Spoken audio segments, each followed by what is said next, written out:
Well, we've drama now on BBC World Service. It's time to meet the Man in Black.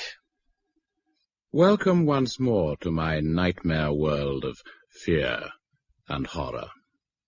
I extend to you all an invitation to the vaults.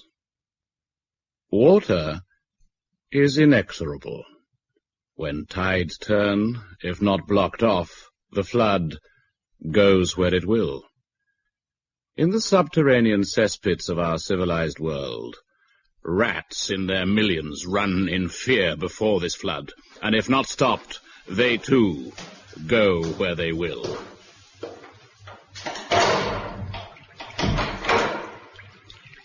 So it is in the dank vaults beneath the Palazzo Tortini in southern Italy. From the days of the Borgias and Medicis to the present, the tides flood in twice a day, and ahead of it, the rats, seeking sanctuary in this, their underground hideaway. At the center of the vault, a high pillar disappears into the gloom above. At the base of the pillar, a shackle, and attached to that shackle, a short, strong chain. Time alone will reveal its purpose. In the gardens of the palace above, Madame Freitas, the widow of one of Italy's greatest authors, takes tea with her good friend and constant companion, Dr. Mazanares. The prerogative of the modern woman would appear to be to amuse and bemuse in equal proportions, and as ever, madam, you succeed admirably in both. Oh, do enlarge upon the thought, good doctor. The idea that anything could bemuse an author of your infinite wisdom I find distinctly hard to credit. I recall you saying some weeks back that a man had written to you asking if any of your husband's papers were free for publication. That is true. You told me at the time all 13 volumes of the as yet unpublished work were already promised to major publishing houses. Equally true. And now you tell me this unnamed gentleman is shortly to arrive and curtail our afternoon tea. Unfortunately, also true. The name of the gentleman in question is one Albano Pizar. And the reason you decided to see him, in spite of your first reservations? He is a very special case. A very special case indeed. It was he who, as a publisher's reader in Rome, saw the worth of the first short stories my dear departed husband wrote. Ah, the stories, if I remember correctly, which were difficult to place? Difficult? Oh, impossible. They'd already been turned down by every major publishing house in the country, including the one for whom this Albano Pizar worked at that time. So how did they come to be published? He, Pizar, had such belief in their worth. He left the firm and somehow managed to buy a small share in a minor but respected publishing house in Paris. He then convinced the house to publish the stories. So, he is a successful publisher? Not anymore. The publishing house with which he was connected finally overstretched itself and failed. He disappeared from the scene for some time. His letter was the first I had heard of him for many years. Hence my interest. So, pray, madam, how does he now earn an honest crust? He says he is an author's agent. An agent? Did I hear you correctly? I am to have my tea curtailed by an agent. How could I ever set an honest crust? No agent has ever earned an honest crust. Starving. Not a bite to eat on the train for love nor money. If I'd had money, the poor travel crushed together like rats. And I, who was meant for greater things, am constantly forced by circumstance to join them in their jowl-to-jowl misery, imitating that species of vermin I most abhor. I mustn't think about them. Not the rats. No. Think of Madame Freitas. She will surely reward me for my help in getting her husband's career underway. If it wasn't for me, Freitas would have lived and died a non-entity. Madame must realize she owes me much. She must. A beautiful car. That's how I should be travelling. A limousine with a chauffeur at the wheel. For the moment, no chance, but soon, with luck. The chauffeur's looking straight at me. This car is for me. Already the dream starts to come true. You had a good journey, I trust? Delightful. I was tempted to have my chauffeur drive me, but the roads, I know, can be a little bumpy this far south. I do find, being honest, that first-class travel gives one ample time to contemplate the landscape in comfort. The journey over in a trice. The only tragedy is the lack of an acceptable restaurant course these days. The pastry is enough, or would you No, this is wonderful. Thank you. Plenty. You know, you've changed a great deal over the years. I remember you quite clearly as a thin young man. And now what you see is a fat old one. No, that was not in my mind. Your face has, if you will excuse me, hardened a little over the years. It has been a somewhat hard life, madam. Of course, my recent success makes life a little easier, but there were difficult days. Why didn't you contact my husband, then? Oh, I did, madam. I telephoned frequently, but my calls were never returned. In the end, Do you know why? Maybe sometimes there are areas of our lives that we do not wish to reopen. I presume that was the case with your husband, and naturally I respected that right. Hopefully, what little I have to offer may go some way to making up for any slight you may have felt. There is still some of his work unspoken for? As I explained in my letter, the books are already tied up with publishing houses. Indeed, but I was wondering about his correspondence. Is that also spoken for? Yes, I'm afraid so. Oh. With the proviso that it is not to be published until after my own death. Really? May I ask why? There are certain sensitive areas that I would rather not have revealed during my lifetime, but it is a matter I would not care to discuss further. But of course. My apologies for introducing the subject. That is all right, monsieur. You weren't to know. So, while the bulk of his work is spoken for, I can only presume, as you were kind enough to suggest, I journey from Paris, and that you allow me to take up your valuable time like this, that there will be something to make my journey worthwhile. This leather folder contains all that I am free to let you have. It's locked. Ah, yes. The key.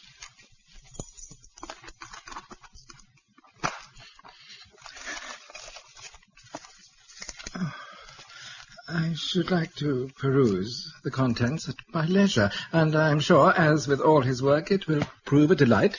And what would be your intention if you found the material was of use? I have in mind a slim volume, exquisitely bound, printed on the best possible paper, with introductory notes and addenda by myself. A very fine and expensive limited edition, in fact. I believe there must be a market for such a collector's item. You may indeed be right. So perhaps I could take this folder with me and come back and discuss it with you tomorrow at 10:30. But of course. Nothing. Nothing whatsoever. This is a joke. An insult. I'll be revenged for this insult to my intelligence. But how? Correspondence, she mentioned, certain sensitive areas that must not be revealed during my lifetime. That's how she put it, not even to be discussed. But what? Scandal. Scandal concerning their marital relationship. It was known worldwide as the perfect marriage. Not possible. And yet, such a story, if true and confirmed by existing correspondence, would cement my fortune forever. Picture the library. Recapture it in my mind's eye. Shelf upon shelf all around me. File upon fat file, every colour under the sun. Wait. In the corner, farthest from the doorway, the top shelf. 3 slim red files, side by side. That's got to be it. In all that vast acreage, only those 3 files were thin enough to hold what I hoped to find. But how can I arrange to be left alone when I call back tomorrow?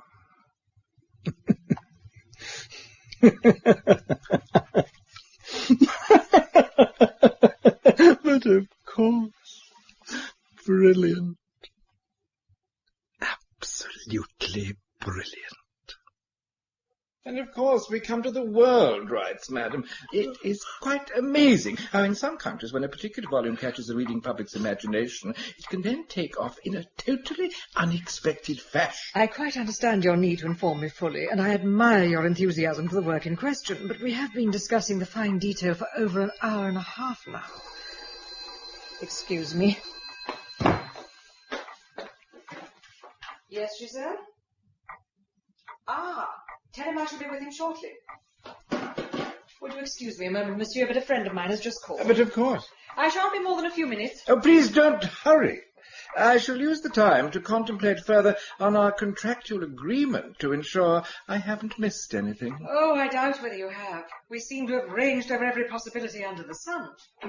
Always as well to ensure the client knows what's in store. Yes, I'm sure you're right. Must be quick. Move the ladder over to the far side.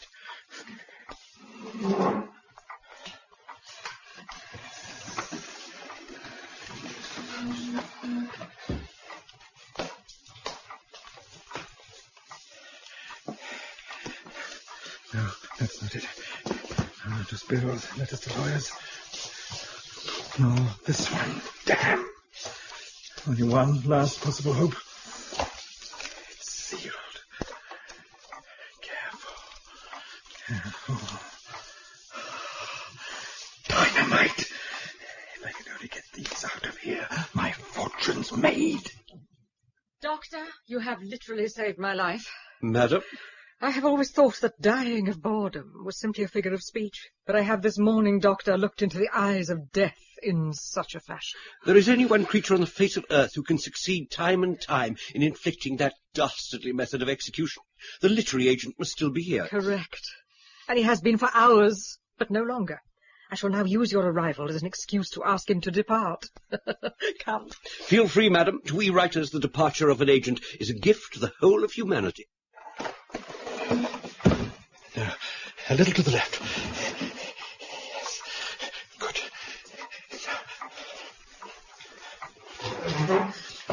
Where can I hide them? Oh, but of course, in the leather folder she lent me. Oh, hush. There we are. I did it. Relax. Good. Monsieur, bad news, I'm afraid. My friend has urgent business, and I must sadly bring our meeting to a close. Of course, for my part, I have good news for you. I thought the project through very carefully, and there are no more points to be discussed. So, with your permission...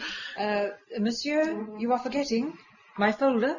No, I have it safe here under my arm, madam. Exactly. That is the folder I use to keep my current projects in. Perhaps you'd take the papers out and... Are you all right, monsieur? You've gone very pale. I'm fine, madam. Sometimes my heart gets a little out of sorts, but I'm fine. Oh, good. I'm pleased it's nothing serious. The folder? I'm afraid I foolishly left its key at my hotel. Perhaps your chauffeur could bring it back with him when he drops me off. Yes, that would be fine. Good day, monsieur. A good day, madam. After cheating me out of the royalties on my last book, my agent came to my home as if nothing untoward had happened, walked in and greeted me as if I was a long-lost friend. And what did you say in the face of such barefaced insolence? At such times, actions speak louder than words. I simply threw him out of the window into the canal below. Who on earth is... I'm sorry to bother you. I think you should come at once. Why, what is it, Giselle? Some of the files in the library have been disturbed. Which? The red ones. What exactly are you afraid has gone missing? A moment, Doctor. The last file will confirm or deny my worst fears. Madam, the seal is broken. Bring it down. Madam. Empty. Everything gone. Gone. You must tell me what has happened. Giselle? Madam? You may tell him. Soon the whole world will know. Excuse me. I must go. Madam, are you? Giselle, Yes, sir. what was in this file? Letters. A series of letters of the frankest kind between Monsieur Freitas and a certain lady of the town. But that is impossible. His reputation, he was a man of absolute honour. Their marriage was renowned worldwide. It is inconceivable. It was many years ago, but I'm afraid it's true. And Madame kept them? As his archivist, she had no choice, even though it grieved her. They were part of his life, so had to be kept safe for posterity. But they were not to be published till after her death. I fear that now... This will destroy her. Make her a laughing-stock. It can only be Monsieur Pizarre. You must get them back.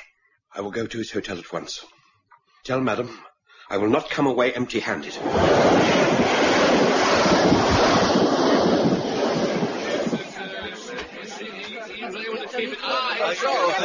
I'm sorry. As I said before, she's not here. Now, would you all kindly leave and stop constantly ringing the doorbell? Now, come along. You go inside.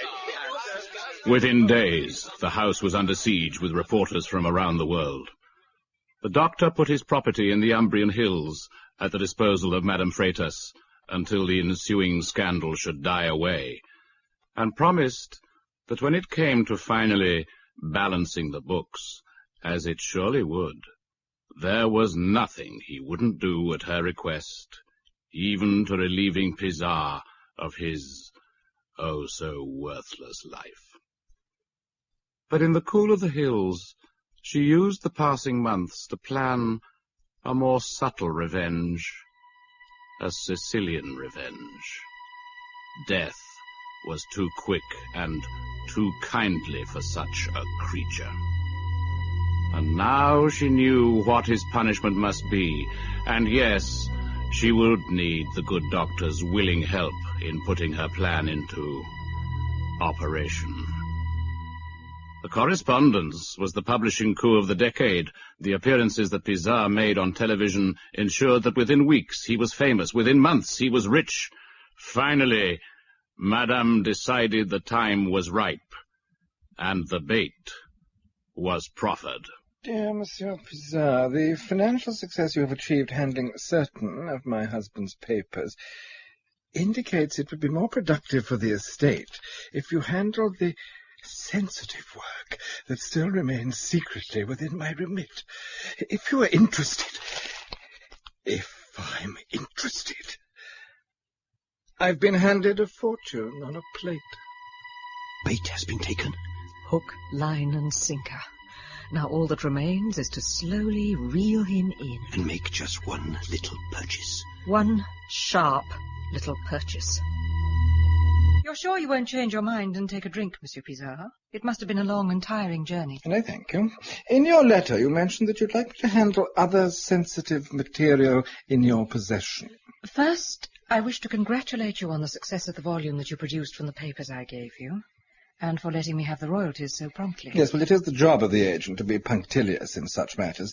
Last time I was here, I detailed at length what would be my commission levels, what you would have to pay. You did indeed what I would have to pay for your last visit. Yes, well, if I handle this sensitive material for you, no one need ever know you release the material to me. Do you know the Koran, Monsieur Pizarre? I beg your pardon? The system of judgment laid down in the Koran. Well, I know it, of course. But I can't see what possible It bearing... always struck me as such a sweetly reasoned document. Eye for an eye, tooth for a tooth. Just so simplistically and satisfyingly fair. I really didn't come here for philosophical debate. We have been talking a long time now about this and that. Isn't it time we got down to the real purpose of this meeting? Yes, you're right. So, many thanks for visiting me, monsieur, but now, all too soon, it is time for you to depart. Pardon, madam? Time for you to part. I have ensured you are aware of the teaching of the Koran, so we can now bring this meeting to a close. Is this a joke? I understood from your letter that there were other documents to be released. Sensitive matters, it says here. I do not care what it says there. I have no more to say to you. Madam, I have made a not inexpensive journey from Paris for a specific purpose. I have hotel and other expenses. I should have wasted a week for an hour in your company talking tosh. This is an outrage. I demand a recompense for my trouble and monetary outlay. Recompense? You demand recompense, Monsieur Pizarre. Yes, but it is rather a lot of money to lay out for such frivolous chat, madam. Very well, you shall be recompensed. Come. As I said in my letter, my husband left other material which I think may interest you, only this time you must pay the full price. Pardon, madam, if I inadvertently said anything. Enough, monsieur. You have made your choice. You demanded recompense, and recompense you shall have. We must go down the spiral staircase to the room below, his secret library. Secret library? Yes. I closed it down after my husband's death. Nobody has entered it since. Be careful, monsieur. There is a cabinet of his work down here. It was not widely known that he also devoted himself to experiments in the coarser fields of literature. You mean? You know what I mean, but I do not wish to discuss it further with you. You may see it with your own eyes. This is an amazing room. Truly palatial. The chandeliers above must have cost a fortune. They did.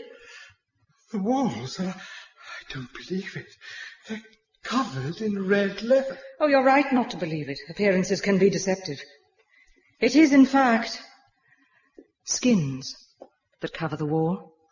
Thousands of tiny dyed skins. Another of my husband's little quirks.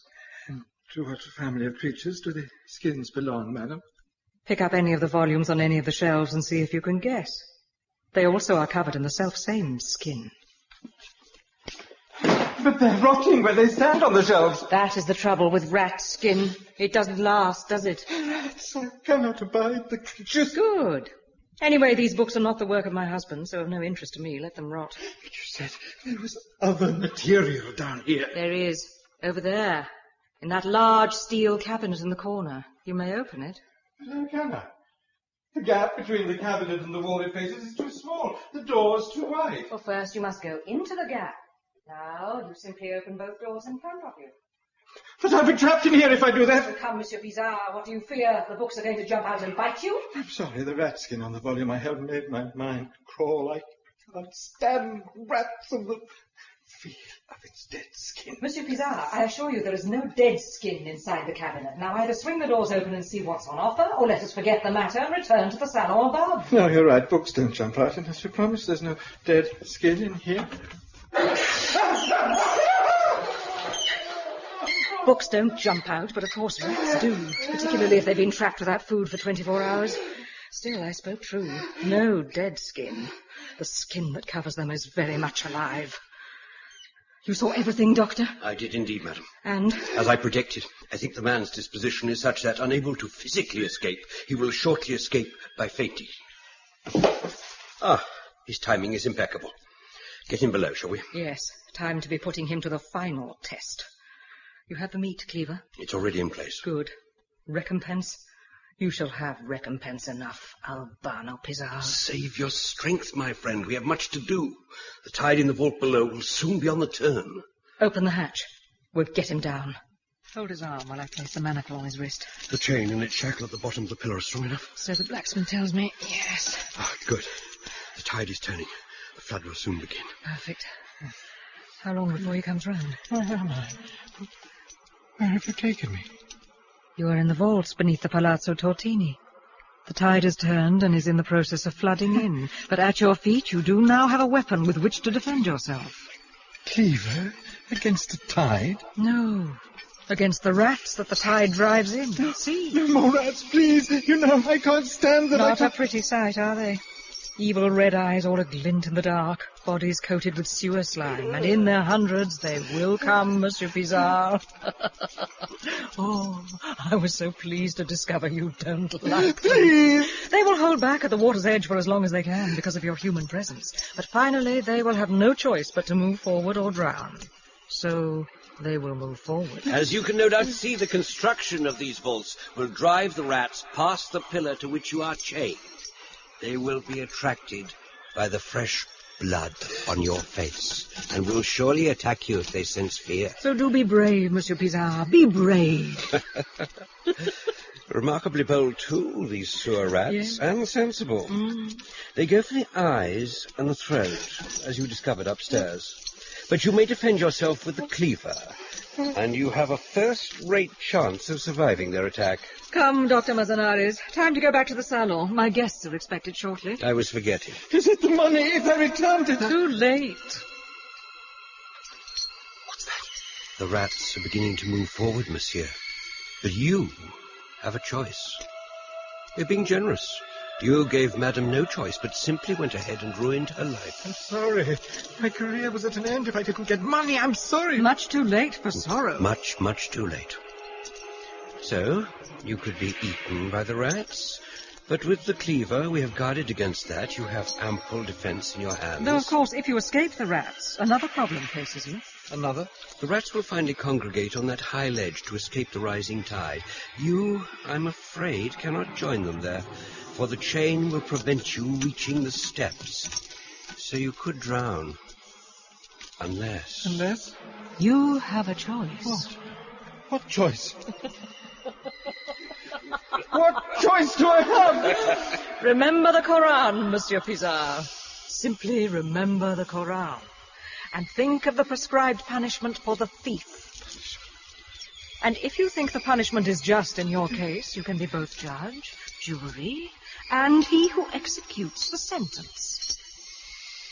That is what the nice, sharp meat cleaver is really for.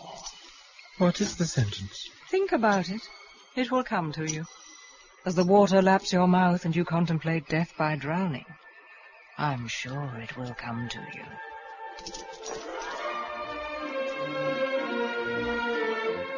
Madame Freitas and Dr. Manzanares greeted the guests that evening with no outward show of any knowledge as to the drama being played out below.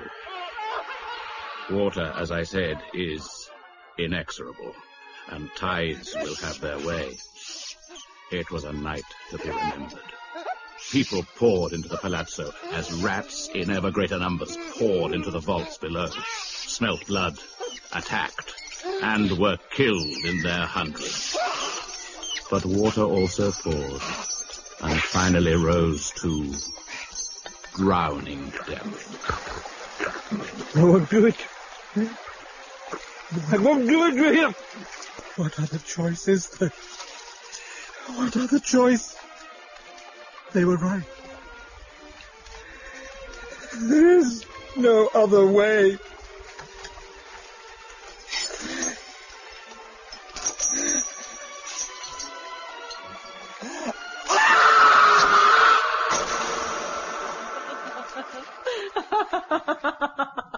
It was over a year before Albano Pizarre returned to his Paris office, paler and thinner than he was before. Everyone noticed how much better he treated his authors thereafter, but with women clients he had no dealings. And he never, ever spoke of how he came to have had his left hand hacked off at the wrist. The cast in that chilling tale of revenge was Madame Freitas, Sarah Bedell, Albano Pizarre, Roger Hammond, Dr. Manzanares, Ian Lindsay, and the secretary, Emma Gregory. Invitation to the Vaults was adapted for radio by Wally K. Daly from a short story by Basil Cooper. The director was Martin Jenkins. I am Edward de Souza, the Man in Black.